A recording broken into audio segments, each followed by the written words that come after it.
अब क्या देखने आए हो?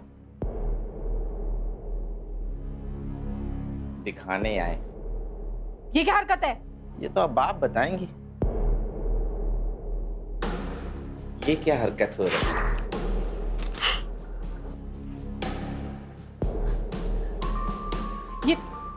ये तुम्हारे पास कैसे आया? कुछ देर पहले हम लीकर के बहाने से आए थे ना, तब ये मोबाइल आपके बेडरूम में छुपाए दिए थे। अरे इतनी हिम्मत, तुम मेरे बेडरूम में आके मेरा वीडियो बना। मैं अभी पुलिस को फोन करती हूँ। क्या कहोगी पुलिस को और क्या जवाब दोगी अजय साहिब को? बोलो। कितने पैसे चाहिए तुम्हें? एक भी नहीं। फिर क्या चाहिए? वही जो आप उस ऑटो ड्राइवर को देती हैं।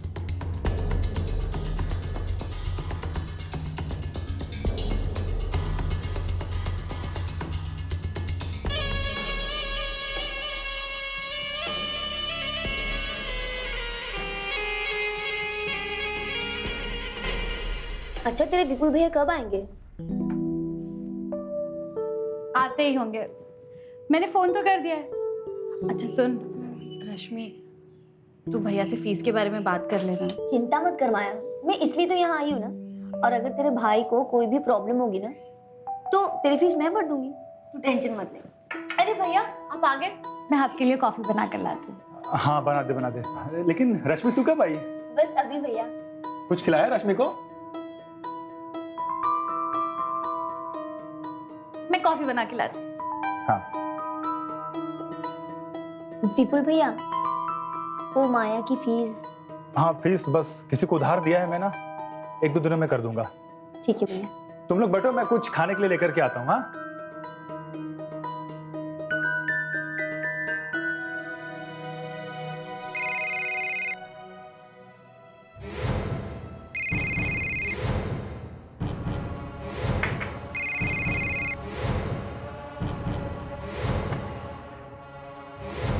ये नंबर तो जाना पहचाना सा लग रहा है।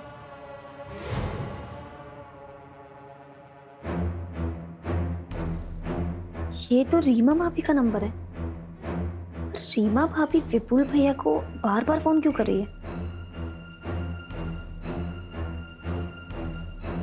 भाभी का फोन एंगेज है।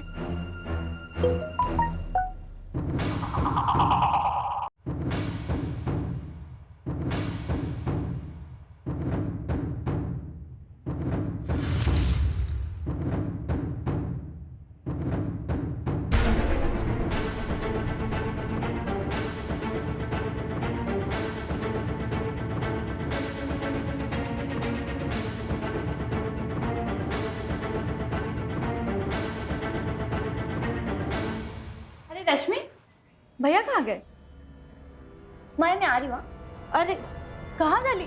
अरे कहाँ गई रश्मि?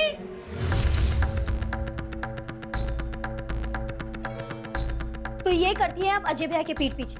मेरा यकीन मानो, ये सब कुछ तो मैं तुम्हारे भैया की इज्जत बचाने के लिए ही कर रही हूँ। विपुल ने एक दिन धोखे से मेरा रेप करके वीडियो बना लिया और अब मुझे ब्लैकमेल करता है। ब्लैकमेल तो आप उन्हें कर रही है, उनसे पैसे लेकर। मैं उससे पैसे नहीं ले रही, वो मुझे पैसे देता है ताकि मैं पुलिस में जाके सब कुछ सच ना बता दूं। मेरा यकीन मानो, हमारे भैया को पिछले 1 साल से सैलरी नहीं मिली है।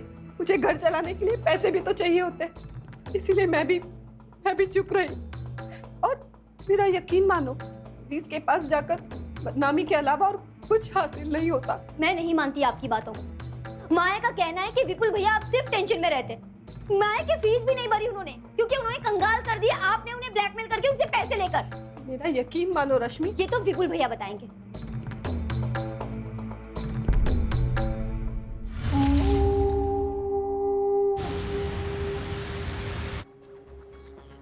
अरे रश्मि तू, अच्छा हुआ तू वापस आ गई। देख भैया तेरे लिए चाट पापड़ी लाए, तू बैठ, मैं तेरे लिए निकाल कर लाती हूँ। विपुल भैया कहाँ है? वो तो ऑटो लेकर वापस चले गए। विपुल भैया को कॉल कर और बोल फौरन घर पर आए, मुझे उनसे बहुत जरूरी बात करनी है। तू चिंता मत कर, मेरी भैया से बात हो गई है। उन्होंने वादा किया है कि वो 1-2 दिन में मेरी फीस भर देंगे। तुझे बात करने की कोई जरूरत नहीं। माया, मुझे तेरी फीस की बात नहीं करनी है उनसे। फिर क्या बात करनी है? तू बहस मत कर, तू उन्हें फोन कर और वो जल्दी घर पर आए। 1 सेकंड।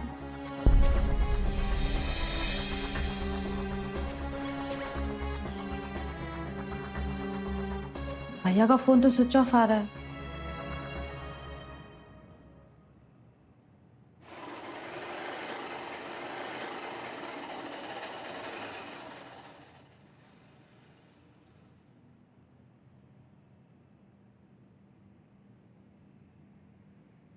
यहाँ क्यों खड़ी हो? आपसे कुछ जरूरी बात करनी है। हाँ तो चलो घर चल के करते हैं। मुझे जो बात करनी है मैं वो रीमा भाभी के सामने नहीं कर सकती। ऐसी कौन सी बात है जो तुम उसके सामने नहीं कर सकती? आपको सब पता चल जाएगा। आप चलो मेरे साथ टेरेस पे।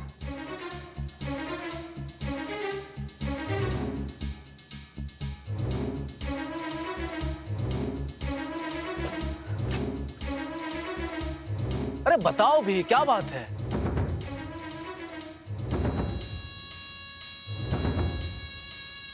ये देखो भाभी आपकी पीठ पीछे क्या कर रही है।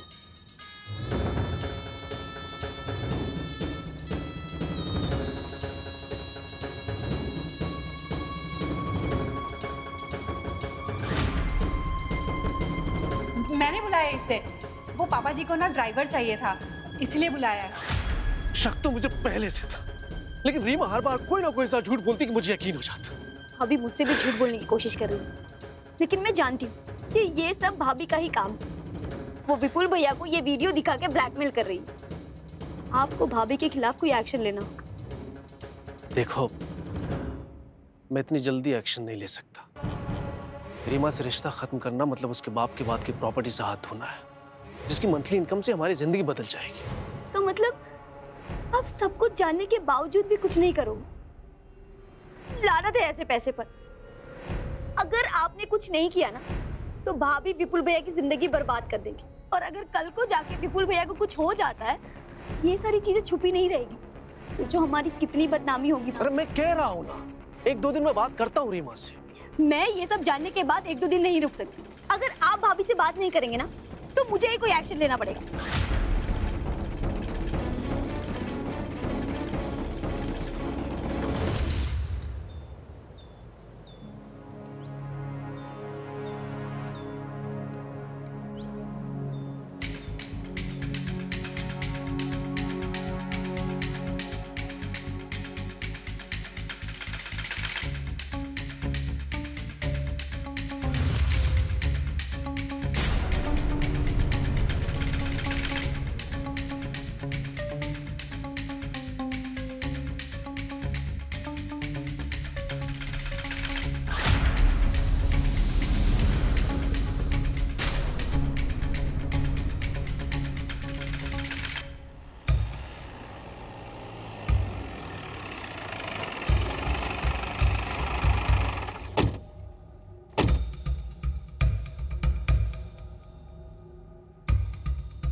इस लाश को सबसे पहले किसने देखा?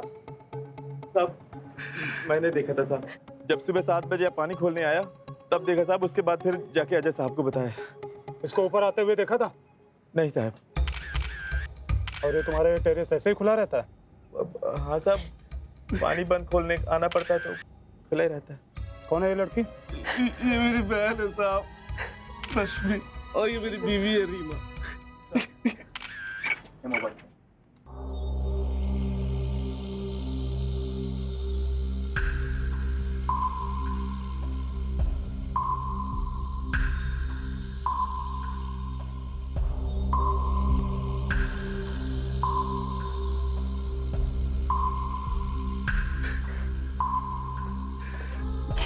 क्या है ये?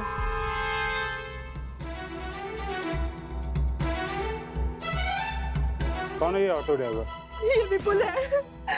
इसने एक दिन धोखे से मेरा रेप कर दिया और ये वीडियो बना लिया। मुझे ब्लैकमेल करता था। ये वीडियो रश्मि के पास कैसे पहुंचा? मैं नहीं जानती सर। साहब हम सच कह रहे हैं, हमने किसी का रेप नहीं किया।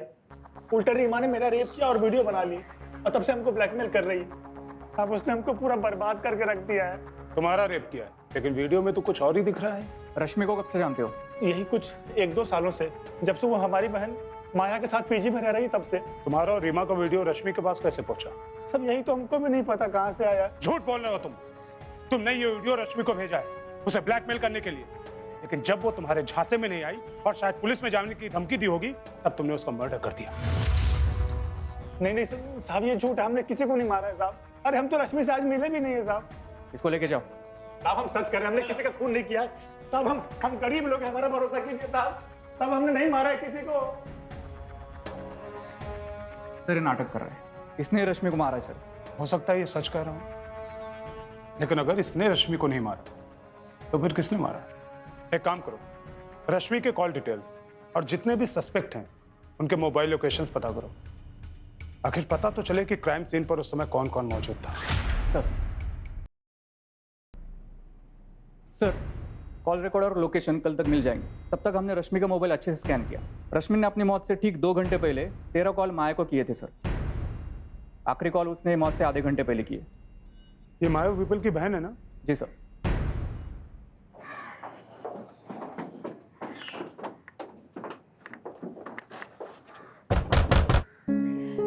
जब मैंने रश्मि के मर्डर की खबर सुनी, मुझे यकीन ही नहीं हुआ। तुम्हें किसने बताया?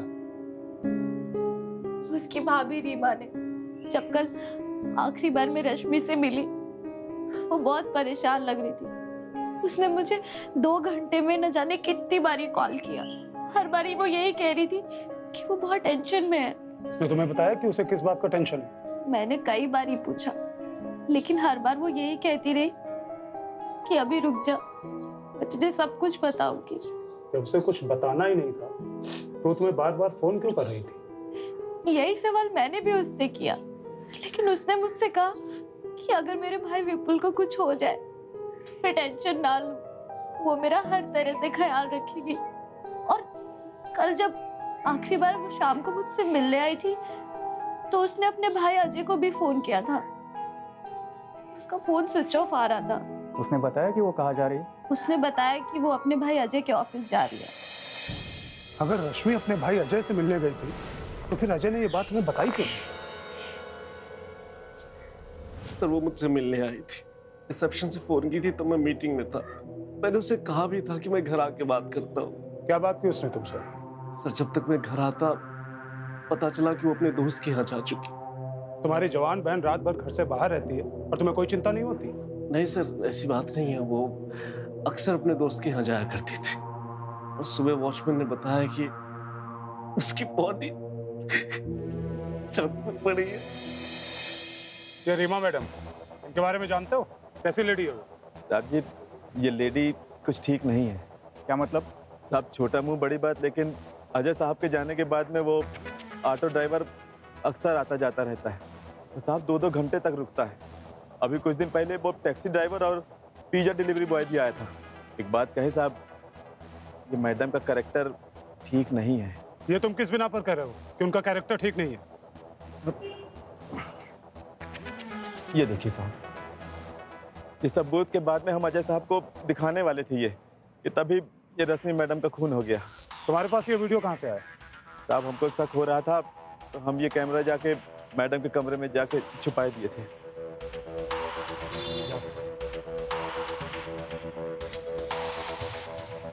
सर एक बात तो साफ है, रश्मि का मर्डर उसी ने किया है जिसको उस वीडियो से कोई नुकसान होने वाला था या हो रहा था। एक काम करो, रश्मि के मोबाइल की लोकेशन से मैच करो कि मर्डर के समय और कितने मोबाइल उसके मोबाइल की लोकेशन से मैच कर रहे हैं। सब रश्मि के मर्डर से 1 घंटे पहले तुम्हारे मोबाइल की लोकेशन आधे घंटे से ज्यादा रश्मि के मोबाइल लोकेशन के साथ है। बता, तूने मारा ना रश्मि को? कौन रश्मि? मैं किसी रश्मि को नहीं जानता साहब। रश्मि रीमा की ननद? हाँ, याद आया। उस दिन मैं बाय चांस रीमा की बिल्डिंग के सामने खड़ा था, वो भाड़े के लिए साहब। मैं टैक्सी ड्राइवर हूँ साहब। बाद में वो रश्मि जी आई, गाड़ी में बैठी, फिर मैंने उन्हें सरोजनी नगर छोड़ दिया और उसके बाद मैं कुछ नहीं जानता साहब। बिल्डिंग के वॉचमैन का कहना है कि तू रीमा के फ्लैट में अक्सर आता जाता है और काफी समय तक रहता है। इसमें मेरी कोई गलती नहीं है साहब। दरअसल वो मुझे ब्लैकमेल करती है। मैं हर महीने उसे पैसे देने जाता हूँ साहब। कहीं तूने ही रीमा के कहने पर रश्मि को नहीं मार दिया? नहीं साहब, नहीं, मैं ऐसा कभी नहीं कर सकता साहब। हाँ लेकिन रीमा कर सकती है साहब, रीमा कर सकती है। क्यों? एक दिन उसने मुझे अपनी गाड़ी से खुद को टक्कर मारने के लिए कहा था साहब। मुझे आके इस तरीके से टक्कर मारो जिससे कि मुझे ज्यादा चोट ना लगे। टक्कर? हाँ साहब, क्यों? वो एक ऑटो वाले को अपने जाल में फंसना चाहती थी साहब, इसीलिए। सच सच बता दे, वरना मार मार के खाल उतार लूंगा। तूने मर्डर किया ना उसका? साहब कितनी बार हम बोल चुके, हम वहां नहीं गए थे।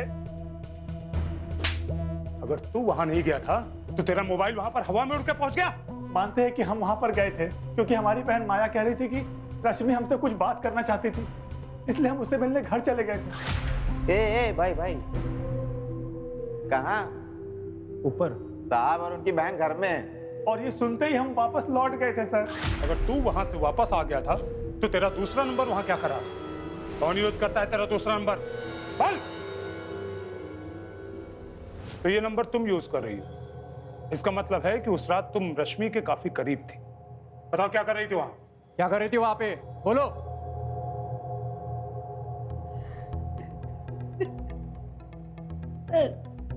सर मेरे पास कोई और रास्ता नहीं था सर। जब रश्मि ने मुझे भाई और उसकी भाभी की वीडियो दिखाई,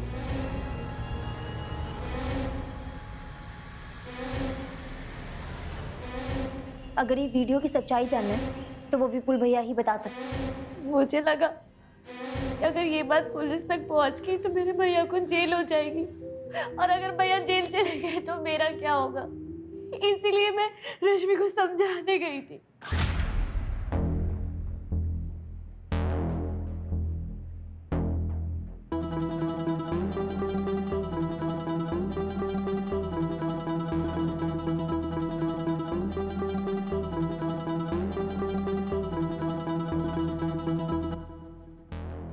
ये देखो, वो विपुल भैया को ये वीडियो दिखा के ब्लैकमेल कर रही है। आपको भाभी के खिलाफ कोई एक्शन लेना। 1-2 दिन में रीमा से बात करता हूँ मैं। अगर आप भाभी से बात नहीं करेंगे ना तो मुझे ही कोई एक्शन लेना पड़ेगा।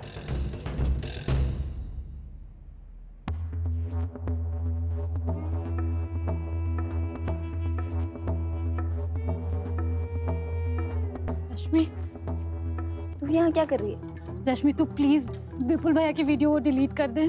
देख, जब तक सारी बातें साफ नहीं हो जाती ना, मैं ऐसे कुछ नहीं करूँ। आखिर मुझे भी तो पता चले कि मेरे भाई को कौन धोखा दे रहा है। रश्मि तू समझ क्यों नहीं रही है? अगर भैया को जेल हो गई तो? माया, तू चिंता मत कर, मैं हूं ना, मैं तुझे संभालूंगी।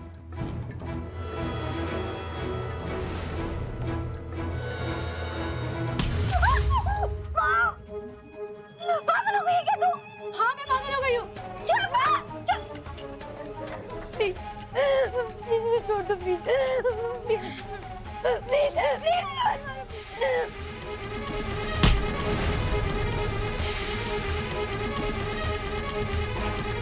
सर, मुझे अपने भाई को बचाने के लिए उसे मारना पड़ा सर। मेरे पास कोई और रास्ता नहीं था। कानून को अपने हाथ में लेने की बजाय अगर तुम अपने भाई से बात करती और तुम दोनों हमारी मदद लेते तो तुमसे ये अपराध कभी नहीं होता। कई बार ऐसा होता है कि सच्चाई सामने होते हुए भी इंसान देख नहीं पाता। कुछ लोग ऐसे भी होते हैं जो हर रिश्ते में अपना फायदा ढूंढते हैं। रीमा ने अपनी जरूरतों के लिए विपुल जैसे लोगों को अपना शिकार बनाया जिन्हें वो ब्लैकमेल कर रही थी। माया ने भी समझदारी दिखाने के बजाय जुनून में आकर जुर्म के दलदल में खुद को डाल दिया। अगर उसने समझदारी से काम लिया होता तो ना रश्मि की जान जाती, ना ही उसके भाई पर कोई आंच आती। ऐसे हालात में काश कि उसने परिस्थितियों का मुकाबला किया होता, कारण चाहे जो भी रहा हो। लेकिन जुर्म का दलदल इंसान को अपनी ओर खींचता है। नजर रखिए ऐसे हालात और परिस्थितियों पर। मिलते हैं अगले एपिसोड क्राइम स्टॉप में। आप रहिए सुरक्षित। जय हिंद, भारत माता की जय।